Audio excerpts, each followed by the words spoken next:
transition right into our previews here. Still a big chance for them, even with this loss, to beat Concord and get their first win in a playoff game. I was at that Franklin game last year. They hosted last year as well.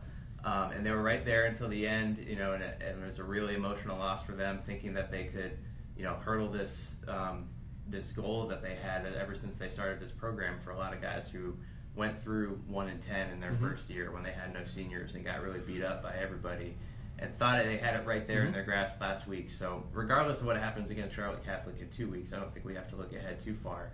Getting this win for Stuart Cramer and bouncing back from a loss, and not only a playoff win, but their first 8-win season in school history would be huge. And it would also continue their incremental, goal setting and reaching. I mean, they wanted to win the first year, they got a win.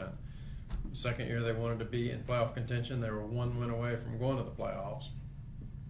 Last year, obviously, they got a home playoff game. They hoped to be able to win that game. As you said, that there was a competitive game. Now the goal is to not only be in the playoffs, but to win a game, and they get another home game and another opportunity, and it'll be a challenge. Concord is a historical, strong team coming off a real hard-fought loss to A.L. Brown out of Kannapolis. Their big rivalry game, so could they be a little flat? I mean, obviously heading into the playoffs, it's hard to think of a team having a letdown, but clearly if you're Concord, the game of the year is always the Kannapolis Brown game, and now they go to a school that I bet many of them are unaware of even existed, really, probably until, and didn't exist until a few years ago. But, Concord has played South Point and Crest and some other local teams in the playoffs over the years, so they're familiar with that. So they probably, a lot of them are learning an awful lot about Stuart Cramer and the new school in Gaston County this week.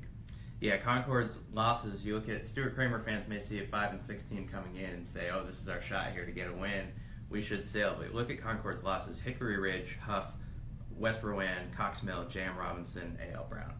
You look at those 6, and really Cox Mill is the only one you say, that's probably a winnable game that they should have gotten there.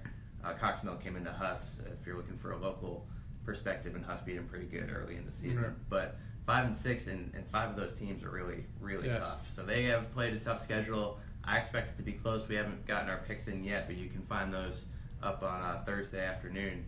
And I expect it to be a 1 or 4 point game. Something I think like it's a close competitive game. And that's the good news about the playoffs this week. I think we've got an awful lot of competitive matchups. West Rowan. This one will definitely be one. By seeding, obviously should be an 8-9 match.